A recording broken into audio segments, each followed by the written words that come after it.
Good evening, and thank you for attending. My name is Michelle Snape. I'm the College and Career Information Coordinator, CCIC for short, at Northwood High School.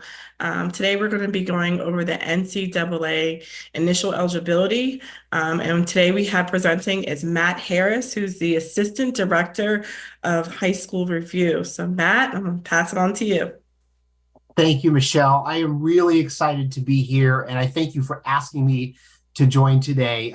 It's great to be able to do some outreach. I'm here in my home in Indianapolis, where the national office for the NCAA is, and it's great to be able to reach out to parents and students across the country to go over what seems like some basic initial eligibility stuff, but it's really good information and can really help to know this while you're navigating the high school journey. So we'll get started. And what I'm going to do is start off by talking a little bit about the things we'll go over today. So again, I work at the NCAA Eligibility Center. We are part of the national office here in downtown Indianapolis.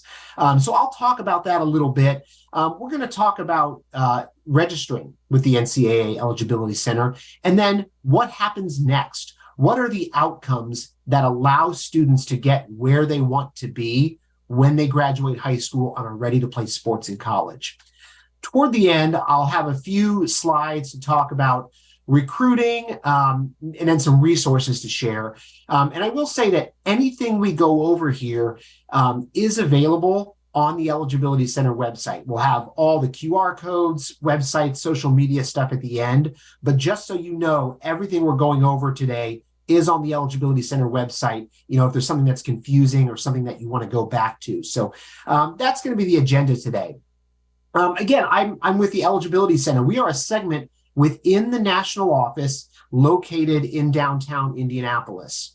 What we do is we provide certification for college-bound student athletes, and we do an academic and amateurism certification. Now, we'll mention the amateurism requirements briefly. For most student athletes, that's just answering a few questions. What we're going to focus on mostly today are the academic requirements. What are the things that students and parents need to know, and what do students need to be doing as they navigate their high school career in order to play Division I or Division II sports in college? So let's talk about the NCAA for a minute. There are 3 divisions within the NCAA, and you can see the graphic on your screen. Division III is actually the biggest division with 433 schools. And if you take a minute to just look at the breakdown of the divisions, you can see how they differ as far as the total number of students, the number of students who are student athletes, the number of teams, and the percentage of student athletes within each division. This is just really helpful as you're looking for the type of school you might want to attend.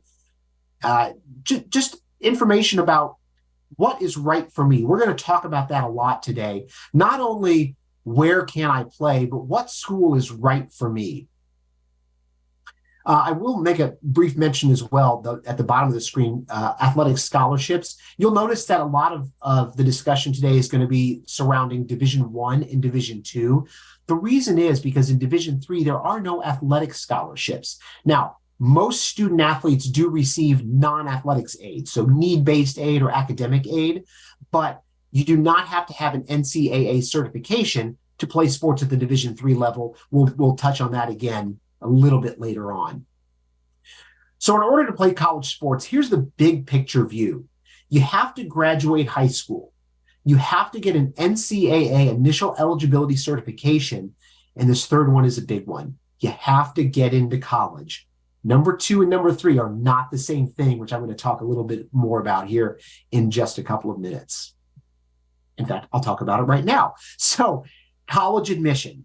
Outside of everything we're going over today, it is vitally important that parents and students understand that just because a student athlete has received an NCAA initial eligibility certification and met all of the NCAA requirements, that does not mean the student has been admitted to the college. The student still must apply and be accepted before he or she can compete. This is it might seem obvious. This is a hang-up for a lot of students and parents, especially those navigating this process for the first time. So even though we are going to go over all the requirements for the NCAA today, you still have to apply and be admitted to the college. And you see some bullet points there. It's really important to talk about the cost of attendance, financial aid, and standardized test scores. Not every student is going to receive a full ride scholarship to the college they want to attend. In fact, most will not. So these are still important questions to ask outside of the NCAA process. And you can see a link on the screen, ncaa.com/choosing college, for these types of questions and resources. I do want to mention, I didn't say this at the beginning. I believe you can throw some questions into the Q&A if you are logged into the webinar. We will get to some of those. So as I'm going over some things today, if there are questions you have about any of these slides, please throw the question into the Q&A and we'll try to get to it at the end. Okay, starting this journey, you're in high school. The first thing that you want to do is register. You need to register with the NCAA Eligibility Center. Now, you'll see on the screen, it talks about registering before freshman year. Most students don't do that. You can. Once you enter high school, you can register with the Eligibility Center. But we recommend it at least by your sophomore year. Now, there are different types of registrations. So the first one I want to talk about is the free profile page account. You register, you get an NCAA ID number, and there's absolutely no cost to get this NCAA account. Now, in order to get an NCAA certification or to be recruited at the NCAA Division I or Division II level, you do have to transfer that to that academic and amateurism certification account, which is what I'll talk about next. But if you're a student athlete who is either early in his or her high school career, maybe you don't know if you either can or want to play sports in college. Even if you have no idea where you want to attend or the sport you want to play, if you think there is any interest at all in playing at the collegiate level, we recommend getting that free profile page account. All you have to do is go to eligibilitycenter.org, click register, and it's absolutely free. The cool thing is, as you go through your high school career, if you are starting to get interest from schools and coaches and getting serious about playing at the Division I or Division II level, that account can be transferred to the academic and amateurism certification account, and you've already got it. You don't have to start from scratch. That third item up there, the amateurism only certification account, that applies more to international student athletes, so we won't really talk too much about that today. So the free profile page account, the right place to start. If you don't know your division, what type of school you might want to attend. If you think maybe you're on a track to play sports at the Division III level, it's still a good idea to get this free profile page account. A lot of times, student athletes might navigate most of their high school career thinking they're on a Division III track. Something might change senior year, and suddenly you're getting interest from Division I and Division II colleges and universities. If you have this profile page account, it can be transitioned to the certification account anytime.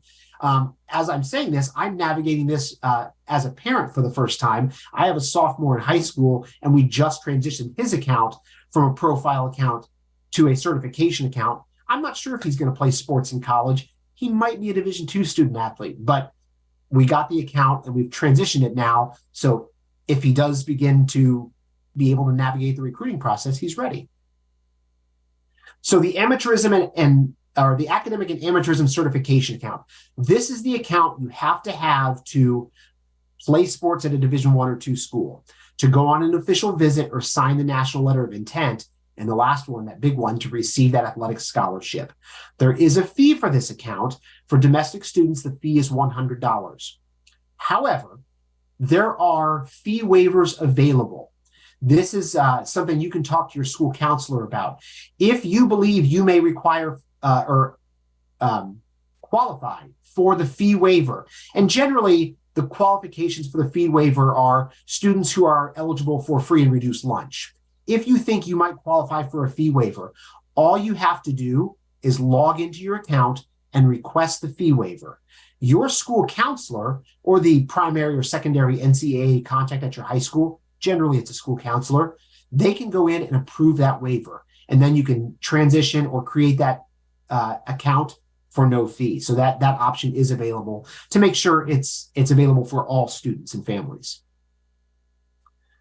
And I got ahead of myself there, the fee waiver criteria. So you can click the link there and check out that resource to see if you meet that criteria. But again, if you think you might qualify for that fee waiver, once you have that account, you can request that in the account, and then it's your school counselor who will approve that waiver. So as we get into the possible outcomes, okay, I want to play sports, I'm registered. What do I have to do? We're going to talk a lot about core courses. I'm going to go over briefly what that means. So a core course is a course that counts toward a student athlete's initial eligibility. These are courses on your high school's approved list. Every high school in America has a list of approved core courses with the NCAA.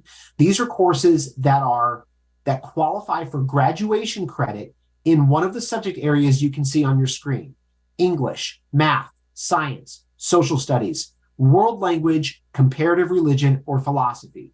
So if the course qualifies for graduation credit in one of those areas, if it is taught at or above a high school's regular academic level and is considered four-year college preparatory, that course is likely on your high school's list of approved NCAA courses.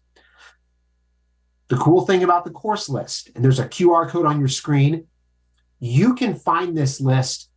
You don't have to have an account. These lists are public information. If you go to the Eligibility Center website or use the QR code on the screen, you can find your school's list of approved NCAA courses or any school in America's list of approved NCAA courses. It's a really good idea for parents and students to familiarize yourself with your high school's list of courses. If you are a student athlete, as you are meeting with your school counselor to schedule your classes for the next semester, you're going to want to make sure you're taking classes that are on that approved list to make sure they count towards your initial eligibility. For most student athletes, this is not an issue. If you're taking regular level courses that are counting toward graduation at your high school, it's probably an approved course. But it's important to know. And if you work with your school counselor, they will be able to tell you and confirm that, yes, these courses will count towards your initial eligibility. Okay, so we know what a core course is. We know we have to register. How do I become a qualifier? What can I do then to be eligible to play sports? So let's go through Division I to start off.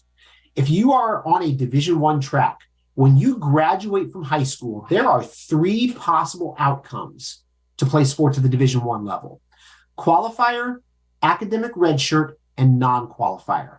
And I'm going to go through the details of what each one of those is. So a Division I qualifier, this is a student athlete who is eligible once they graduate high school and enroll in college to practice, to receive athletic scholarships, and to compete in their first year in college. This is where you want to be as a Division I student athlete. Here's how you get there. You have to complete 16 core courses in the required subject areas. Remember those subject area books we saw on the previous slide? We're going to get back to those in just a minute. You have to complete 16 core courses. Your GPA in those courses must be a 2.3 or higher. Now, it's really important to note that is not your overall high school GPA. That is your GPA just in those 16 core courses. So the grades that you receive in your fine arts class or your technical courses, those, while they might count towards your overall high school GPA, those will not count towards your core course GPA. It's only the GPA in those courses. You have to graduate on time and submit your high school transcript to the Eligibility Center. Now, I want to go back up to that icon you can see on the screen, that 10-7. This is a Division I rule. And what that means is student athletes not only have to complete 16 core courses, 10 of those courses must be completed before your senior year. 7 of those 10 have to be in English, math, or science. We'll talk a little bit about that here in just a minute. So the 16 core courses, This is the subject breakdown requirement. 4 of those courses have to be in English. 3 have to be in math at the Algebra 1 level or higher. 2 have to be science. 1 additional English, math, or science. 2 social studies. And then the other 4 can be in any of these areas, as well as world language, comparative religion, or philosophy, anything that's approved on your high school's list. So as you're scheduling courses, it's important to look at, am I meeting the subject area requirements, and am I taking approved core courses? What you'll probably notice is that your high school's graduation requirements probably pretty well align with these requirements. Most schools will require you to take 4 years of English, at least 3 years of math. So like I said before, most students who are on track to graduate with their class are probably meeting these requirements anyway. So this time limitation, this is back to that 10-7. So of the 16 core courses, 10 of them must be in English, math, or science. 10 of them must be completed before your senior year. 7 of those 10 must be in English, math, or science. So basically what this means is, before you start your senior year of high school, you need to have completed 10 core courses, 7 of which are in English, math, or science. I know that's a lot of information. It's confusing. Again, most student athletes, by the time they're ready to start senior year, they will have already met this requirement. That is a Division I requirement. The reason these requirements are in place is to prevent students from trying to pack all their core courses in at the end of their high school career. It forces students to not only be a dedicated student by earning that 2.3 GPA, but by taking the right courses all 4 years of high school. So the other outcome would be an academic red shirt. And a Division I academic red shirt is a student athlete who can receive a scholarship in his or her senior year and can practice when they start college, but is not eligible to compete in the first year of college. And a Division I academic redshirt is a student athlete who has completed the 16 core courses, but their GPA in those core courses was below the 2.3. If it's a minimum of 2.0, so basically between 2.0 and 2.29, that would be an academic redshirt. And that student athlete cannot play their first year, but can only practice and receive an athletic scholarship. And the non-qualifier, this is not where you want to be. A student athlete who either does not complete 16 core courses or the GPA in those courses is below 2.0 would be a non-qualifier. And unfortunately, that student athlete would not be eligible to receive an athletic scholarship, practice, or compete at the Division I level. So Division II, it's similar, but it's a little bit different. It's not quite as stringent in terms of the nuances of the outcomes. You'll see there are only 2 outcomes for Division II. A student who completes high school and wants to go on to play sports at Division II is either going to be a qualifier or partial qualifier.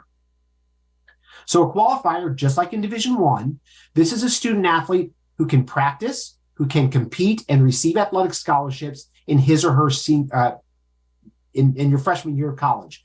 And a Division II qualifier is one who has completed the 16 core courses. Now, the GPA in those courses at the Division II level only has to be 2.2, not 2.3. So 16 core courses and a 2.2 GPA in those courses. The reason it's different is because Division I and Division II have different governing bodies. And so they come up with these rules and these policies independent from one another. And so that's why they're a little bit different. And then you have to graduate on time from your class and submit proof of graduation by a transcript to the Eligibility Center. So a partial qualifier, basically, if you don't meet the qualifier requirements in Division II, you are a partial qualifier. So your core courses are less than 16, or your GPA in those core courses is less than 2.2, you are a partial qualifier. It's the same thing as the academic redshirt. Division II just calls it something different. So if this is you, you can practice and receive athletic scholarships when you go to college, but you cannot play your first year in college. There is no non-qualifier status at the Division II level. So Division III, I touched on that a little bit earlier. Division III schools do not offer athletic scholarships. They have their own eligibility requirements in terms of admission, whether you can play sports. So if you are a student athlete who ends up going to a Division III school, that school will determine your eligibility, not the NCAA. Again, it is a good idea, even if you are on this track, to get that free profile account, just in case something changes later in your high school career. Standardized test scores. This is something new, and when COVID hit, if you kind of followed along, the NCAA stopped requiring test scores as part of the initial eligibility process. You used to have a specific test score. It was a sliding scale with your GPA. As of January of 2023, so just a little over a year ago, the NCAA officially voted to remove the standardized test score requirement from the initial eligibility process. So you do not have to submit a test score. You can submit a test score. You still have that ability, but there's no need to for NCAA certification purposes. However, your college might require it.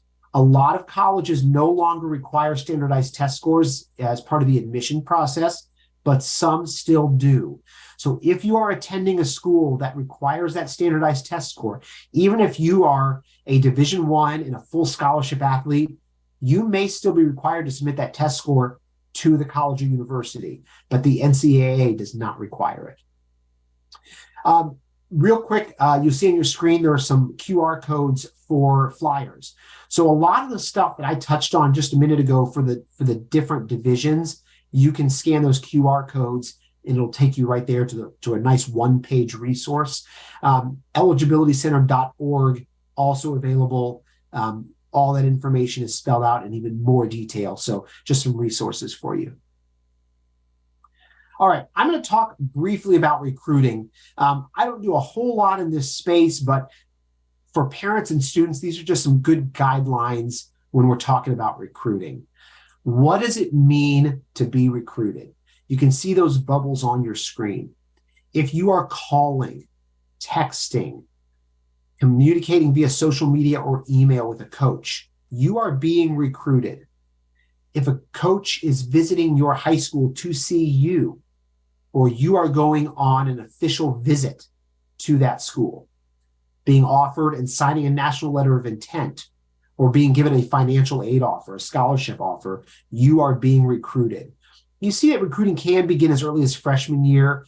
In most cases, it's at least your third year of high school before that starts. There are different requirements in terms of recruiting by sport. There are rules about the times you can and cannot communicate with a college coach. That area is a little bit different than the area that I work in. In high school review, I focus more on the core courses. Most of my day is spent reviewing core courses, adding courses to schools' lists, things like we've talked about already today. So if you have questions about when can I contact a coach, when is a coach allowed to respond or contact me, what I would recommend is that first you talk to the coach of your sport in high school, and then talk to your school counselor or whoever the NCAA contact is at your high school. They can either answer those questions or they can direct you to customer service at the NCAA, who can specifically answer those questions for you. But there are different rules, so it's important to know, am I being recruited and what are the rules when I'm being recruited? So the institutional request list, we call it an IRL. We use a lot of acronyms at the NCAA. So this is a list of student athletes that a college coach is recruiting. In order to receive a certification, to go through the process and to become that qualifier that we talked about, you have to be on a school's IRL. You have to be on that IRL in order to practice, to receive that scholarship, and to compete. And you have to have the certification account to be placed on that IRL. So the way this works is that once you've registered for that academic and amateurism certification account, your high school counselor can then upload your transcripts. And then coaches can track your progress. They can see that transcripts have been uploaded. They can see the sports you play. And if they are interested in recruiting you, they will put you on that institutional request list. Now they're recruiting you. They are following you and tracking to make sure that you are meeting the initial eligibility requirements. So if a school has placed you on that IRL, they are recruiting you. And that's their way to kind of create a list of the student athletes that they want to recruit. But they cannot do that unless you have an eligibility center account. So questions to ask coaches. This kind of goes along with the recruiting. It's not, for most student athletes, it's not all of the Division I coaches contacting you and offering you these full ride scholarships. That's such a small portion of student athletes. It's important that students and parents know the questions to ask when they're looking at the schools they want to attend and the sports they want to play.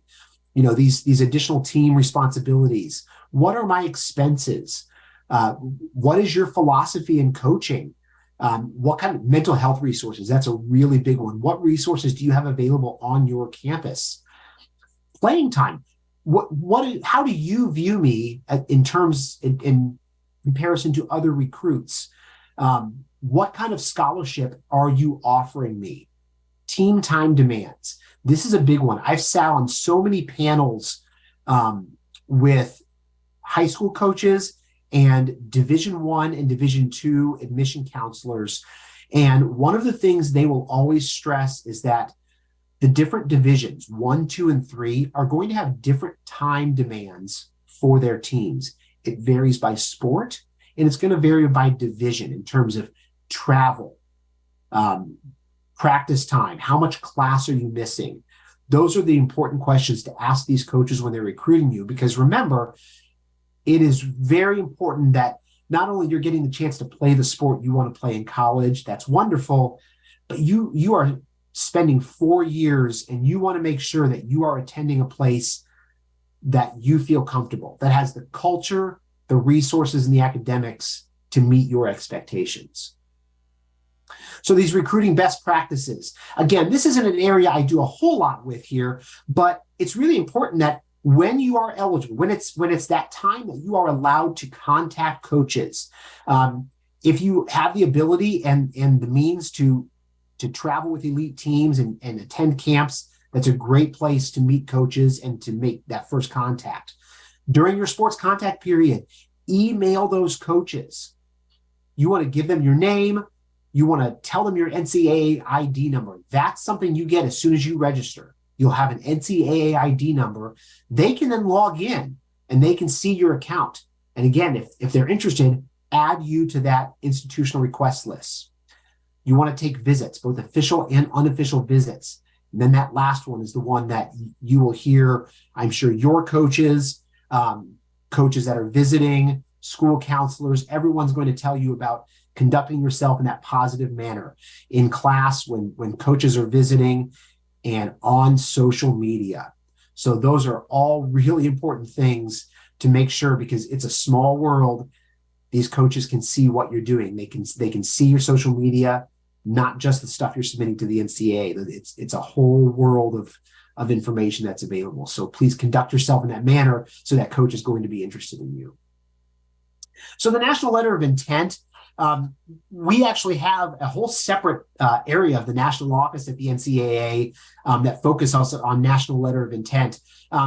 Basically, this is an agreement. You sign a National Letter of Intent once you've been offered that scholarship and that opportunity to play at the Division I or Division II level.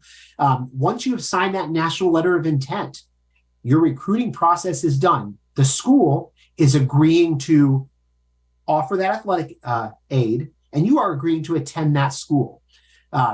You still have to be admitted.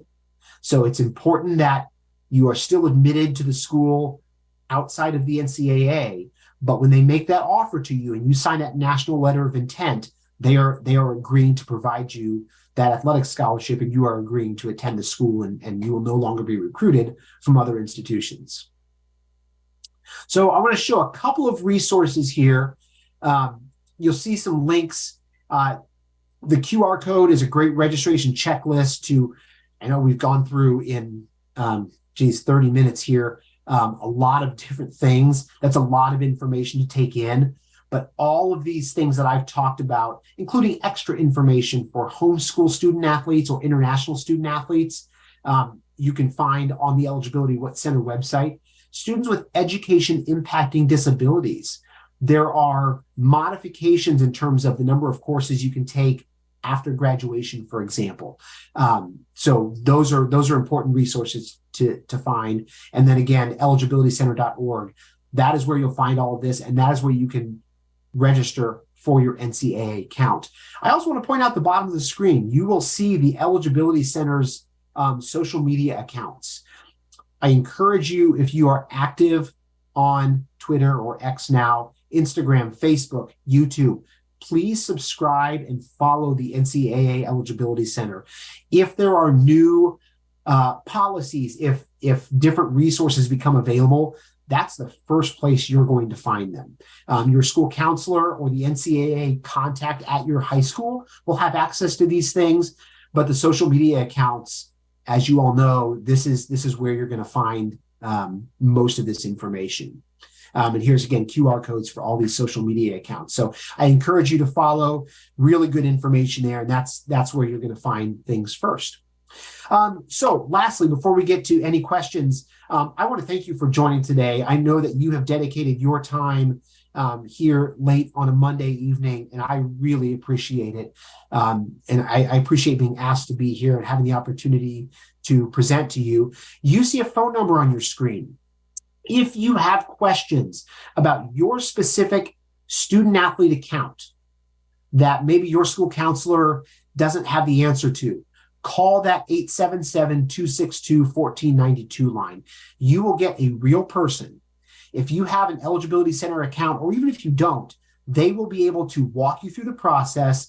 They can look at your account, your high school's account, and answer student-specific questions that I don't have the ability to answer. That is the number to call, and they're available 9 to 5 Monday through Friday. And they're wonderful people. It's not a warehouse full of a bank of people. There are a handful of people who work in the office with me, and that's what they do, is they take calls. So I encourage you to utilize that resource if you have any questions wherever you are in the process.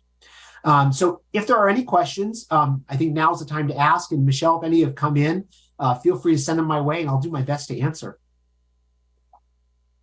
Awesome. Thank you so much. Just really quickly for any of the participants, if you do have any questions, you can either put them in the chat and or raise your hand and we can unmute you. But really quickly, just to kick it off, Matt, when would be a good time for a student athlete to make an account with the Eligibility Center? So I think the best time is during your sophomore year. Again, you can do that once you register and start high school. You can do it your freshman year. But as you know, a lot of students, when they're just starting high school, probably aren't even thinking about this process yet. But at least with that free profile page account, I encourage it by your sophomore year. The reason is, once your sophomore year is over, depending on the sport again, that's when coaches can start contacting you. Again, I'll use my own son as the example. He is in his second semester of his sophomore year. And so we created his account his sophomore year, and just a couple of weeks ago transitioned it to that certification account, because as of June, he's a football player. He can start emailing coaches and they can start responding to him. So we wanted to have that account ready just in case. Maybe someone will be interested in him, maybe not, but he's got that account if they are. Awesome. And my apologies, I did put it in the chat, but it's in the Q&A portion. So if you do have a question, put it in the Q&A portion and we'll answer them live for you. But I have another question for you. Yeah. We have a lot of our students in our county that have unique schedules that they make up, where they could have internships. Some of them are taking dual enrollment courses. Some are taking courses at vocational schools. What kind of recommendations would you have with them identifying their transcript early, with trying to put some of those things on their academic schedule, like their 11th and 12th grade year? Yep, that is a great question. So I'm going to kind of break that down into a couple pieces here. So let's talk about dual enrollment first. That's always a popular question. Do my dual enrollment courses count toward NCAA eligibility? The answer is yes. Now, there are some stipulations to that. So if you are taking a dual enrollment, concurrent enrollment, whatever you want to call it, if the course is taught at your high school and earns dual credit, that course will still need to be on your high school's list of NCAA courses. So if it's taught by high school teachers at the high school, it needs to be on that list of courses to count. So if you are thinking of enrolling in a dual enrollment course, certainly by all means do it. But if you want it to count towards your eligibility, you're going to want to check with your school counselor to make sure it is on your school's list. Now, if you are taking a course that is taught at the college, those are okay as well. We still would need a transcript from that college showing that course, and we would use it. It would need to be in those subject areas: English, math, science, social studies, world language, comparative religion, or philosophy. The other thing I want to touch on, kind of on the other end of that, is pre-ninth coursework. So we get a lot of questions about dual enrollment and what about the courses I took in middle school that counted toward high school credit. The popular ones are Algebra 1 and Spanish 1. Students who maybe are on an advanced math track take Algebra 1 in 8th grade. Can I count that? The answer is yes. And we don't need any special transcript or anything. Basically, if that Algebra 1 course, to use that as the example, if it's on the transcript, even if it was taken in middle school, and it can show that it was taken in middle school, if it's on the transcript and has earned high school credit, we will use it as long as it's on the school's list of courses. So if you take Algebra 1 in 8th grade and it's on your high school's list of NCAA courses, as long as it's on your transcript, it will count toward your eligibility. So again, it's important to make sure that it appears on your transcript, but those do count. The last part of that I want to answer is, if you take a course at a technical center, a career center, or just another school in general, we will need a transcript from every school you attended. Now, some high schools have a career center as part of their school, okay? So again, check with your school counselor. Hey, do these courses that are at our school's career center, do those count toward my eligibility? If the school has had that program reviewed, it's quite possible that those courses will count. But if you are taking a class anywhere outside of your brick and mortar school, we would need a separate transcript. And that goes for online courses as well. I know that we're kind of out of COVID now in terms of so many students taking courses online, but a lot of students still are. And those can count as well. But it's important to talk to your counselor about the program you used to take the online course, because different programs have been reviewed for your specific high school. So I'm going to use Edgenuity as an example. I took an Edgenuity course through my high school. Will that count?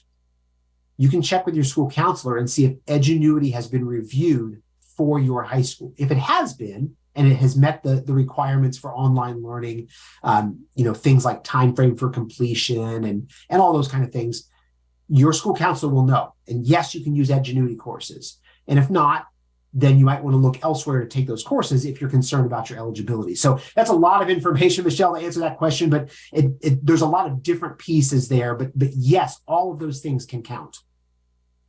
No, that was perfect. Thank you. There was one question that I answered live. Someone asked, so the best time to create an account is during sophomore year. I replied, yes. So there's another question. What are some examples of core courses? Oh, great. Yeah. So your basics are going to be your English 1, English 2, English 3, English 4, your regular level courses that most students are required to take. In math, Algebra 1, Geometry, Algebra 2, and then the advanced courses, your pre-calculuses, calculuses, your AP courses, bio, chem, and physics, and environmental science, earth science, world languages, Spanish 1, 2, 3, 4, French, German, and then social studies, your general geography, world history, American history, government, and econ. I think I just named off basically 90% of high school's requirements for graduation. But those are the types of courses. Now, a lot of schools, especially bigger schools, are going to have tons of electives. And most of those probably will count toward your core courses. But all you have to do is go to your high school's list of NCAA courses. So go to the Eligibility Center website. You can find your school and see what courses have been approved. And again, most of them are. I mentioned earlier about one of the requirements is taught at or above the regular academic level. That's the one thing I want to make sure I'm mentioning. So, I said Algebra 1, Geometry, Algebra 2. If you're taking, beginning Algebra 1 or fundamentals of Algebra 1, that's one that may not be on your high school's approved list. So you're going to want to make sure before you enroll in that course, is this approved? At the same time, we're not prescriptive in terms of telling you what courses to take. It's important that students and parents obviously work with your school counselor to take the classes that are right for you, but NCAA requirements and legislation is such that regular level and above are the ones that are going to be approved. So you can look at your school's list and see, but those are the types of courses. Perfect. Again, we want to encourage anyone to ask any questions. You can either unmute or raise your hand or put it in the Q&A portion. Looks like someone does have another question, but they're typing. You can go ahead and type. I just wanted to touch on eligibility really quickly. I know this isn't Matt's area, but being a former college athlete and a high school coach, I want to put emphasis on something you mentioned about having the conversation early, reaching out to your coach, either your club coach and or your high school coach, and making sure you're identifying kind of where you fit athletically. There's so many different levels of college sports. So identifying that early and figuring out if playing in the next level is something you're interested in, so you can take care of this eligibility at an early space. You don't want to be stuck in your senior year deciding to play on the next level, and then we're having to go over these core courses eligibility and you're not quite where you need to be. So identifying early with the recruitment process is going to be really, really helpful. But another question that came into the chat is, how would I register to take core courses? Okay, yeah. So there's not anything special you have to do to register for a core course. So these are just the courses you're taking at your high school. So I'll kind of walk you through how it works. Let's say, for example, that at your high school, you look at your school's list and English 1, 2, 3, and 4 are approved. They're on the school's list of core courses. When that student registers for classes with his or her school counselor, they'll register their freshman year for English 1. Sophomore year, they take English 2. When that student graduates, the school counselor is going to send their transcript to the NCAA, and we're going to receive that transcript, and it'll be in the student athlete's account. Our staff, our certification staff, will look at that transcript and say, okay, the student attended XYZ high school, took English 1. That class is approved. We're going to plug it in. There's one core course. Sophomore year, English 2. And they go through this. We have a whole staff. This is what they do all day, is take these courses. So all you want to do as a parent and student is make sure that when you are scheduling your high school classes, just like any even non-athlete is scheduling, that the classes you are taking are the approved core courses. Again, work with your school counselor. They are the one most likely who is going to be maintaining the high school's list of core courses. So when a high school starts to teach a new course, that school counselor will submit that title to the NCAA, as you know, Michelle, and honestly, it's me and one other person who are going to review it and approve it. And so that's how the courses get on the list. But as a parent and student, just register for the approved courses, pass them with that 2.3 GPA, and the rest is all taken care of. This counselor will upload the transcript, and the student athlete. The cool thing too is that when you have that account, the student or parent can log into that account and they can see what's been uploaded. So if you want to know if a transcript's been uploaded, generally we ask students to have their counselor upload their transcript at the end of junior year, and then again their final transcript at the end of senior year. And so if you log into your account and say, hey, my transcript hasn't been uploaded, talk to your school counselor. They can upload it, and you can log in and see when that's been done. That's perfect. As you navigate the high school process, when you're registering for your each grade level, your core courses that are approved for MCPS that are approved with the Eligibility Center, you should be good to go as long as you're on track. But definitely check with your school counselor when you are registering for courses for the next grade level, as well as with your college and career coordinator, your CCIC, to talk about those fee waivers and uploading your transcripts to the portal. They'll help take care of all of that. There's another question is, what kind of sports, I'm assuming this is what kind of sports do colleges have, and how will I know if I'm eligible or not? Yeah. So the first part of that question is, that's kind of, you have to navigate that. If you're not a student where all the coaches are knocking down your door to recruit you, you're 99% of student athletes who are seeking out these places to play. The recommendation I would give is that you decide what you want to study first. What do I want to study in school, and what kind of college do I want to attend? Kind of going back to those questions about the size of the school, the time commitments, and those kinds of things. And then you can look at what sports are offered. We have 90 championships at the NCAA. So between men's and women's sports, 90 different sports. So there are all kinds, and it just depends on the kind of school you're looking for, which schools offer which sports. So that's kind of something you would navigate on your own. And again, with your counselor, as you talk about the kind of school you're wanting to attend. And then, how do I find out if I'm eligible? The first thing I'd recommend is, when you are taking your courses and getting your grades at the end of each semester, track that. Okay, how many approved core courses have I taken, and what's my GPA in those? When you graduate, you can log into your account and see, my transcript's been uploaded.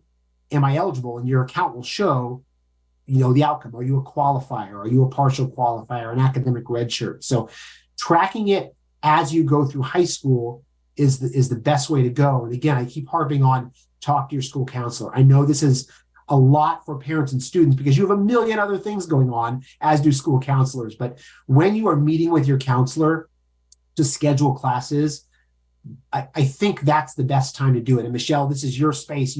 Maybe you have other recommendations, but semester by semester, if you work with that person, I think you can really pretty accurately track if you're on pace to meet the requirements. Yeah, that's perfect. Your school counselor will definitely be your go-to person to making sure your academic courses are where you need on track and where you need to be. So reaching out to your school counselor, each grade level, as you're transitioning, you're going to meet with your school counselor at all the high schools in preparation for that next year. So if there's any hiccup per semester, you can definitely schedule an appointment meet with your school counselor to prep for the next semester ahead of time. So you should have or preparing to meet with your school counselor now to prepare for the next school year. So definitely emphasizing on meeting with your school counselor. And again, if for NCAA specific questions about, have I provided everything, or, just questions in general about this process, I go back to that customer service number that I showed earlier, where they are the ones that can help you individually navigate the process. And if there's something that's confusing, the folks at the customer service center they can pull up your account and walk you through it. And they're happy. That's what they do for a living. So they're happy to do that for you. So work with our staff as well as your school counselor. And for most student athletes who do that, it's a non-issue. One of the things that I'll mention is, when I've had the opportunity to meet with college athletes who have navigated this process, and I ask them about, what did you think about the eligibility process?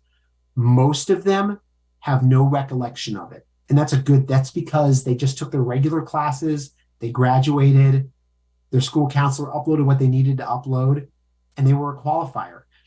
If you are on track to graduate, most likely you're on track to meet these requirements as well. But there are people and staff to help you along the way. That's awesome. That is accurate.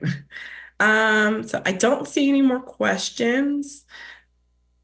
So I guess we'll wrap it up from here. Yeah. I just want to say thank you so much, Matt, for participating and giving our students all this knowledge about preparing themselves, students and families, preparing themselves to play sports on the next level. So we thank you so much for coming. Yeah, well, thank you for having me. This was great. I love doing it, and I'm happy I could help in any way. Awesome. Just want to throw out some quick reminders that we have another virtual session tomorrow on our first generation workshop. So please make sure you log on tomorrow for our next presentation, as well as attending the HBCU fair that we have this Friday, February 16th at the Universities of Shady Groves. It starts at 6 p.m., where there is plenty of amazing workshops there in person as well. So again, we have a workshop tomorrow virtually with our first generation workshops. And then this Friday, February 16th, at the Universities of Shady Groves for our HBCU fair, which will have in-person workshops starting, I think, about 5:30. So we encourage all families ages grade 8 through 12 to participate, gain some knowledge, and come have a good time. We have a great time at the HBCU fair. It's a great representation of all of our amazing HBCUs. So please come and have a great time. Thank you for coming.